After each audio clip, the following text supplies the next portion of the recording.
বাবুরে সিদ্ধান্ত একটা লয়ে লইছি, তোমার যে আমি বিয়ে করবো না, বিয়ের পরে তোমার লগে যদি আমার ঝগড়াঝাড়ি হয় তাহলে আমি জীবনও তোমার হাতে মারতাম না।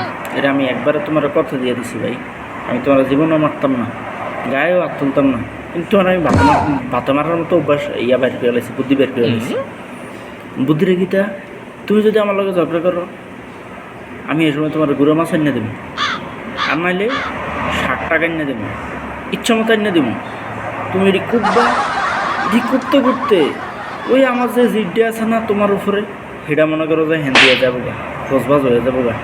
এটা আমি একটা সিদ্ধান্ত লয়ে লেছি, তুমি যত কিছুই করো, যদি ঝগড়া করো, যাইতে তো পারতো না আমার থেকে, কিন্তু ওই যে তোমার আমি এমনি মনে করো যে মারলাম, হাতে মারতাম না, হাতে মারবো খালি মনে করো যে গুঁড়া মাছ লইয়া আমু, ফুটি মাছ, ছোটো ছোটো ফুটি মাছ, বৈশা মাছটা লইয়া আমু, এরপরে যাইয়া শাক লইয়া আমু।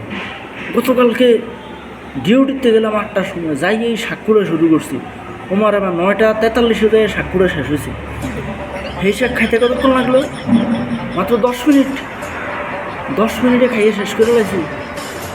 কত ধৈর্য ধরে যে এটি করছি, এটি খেলে আমি জানি।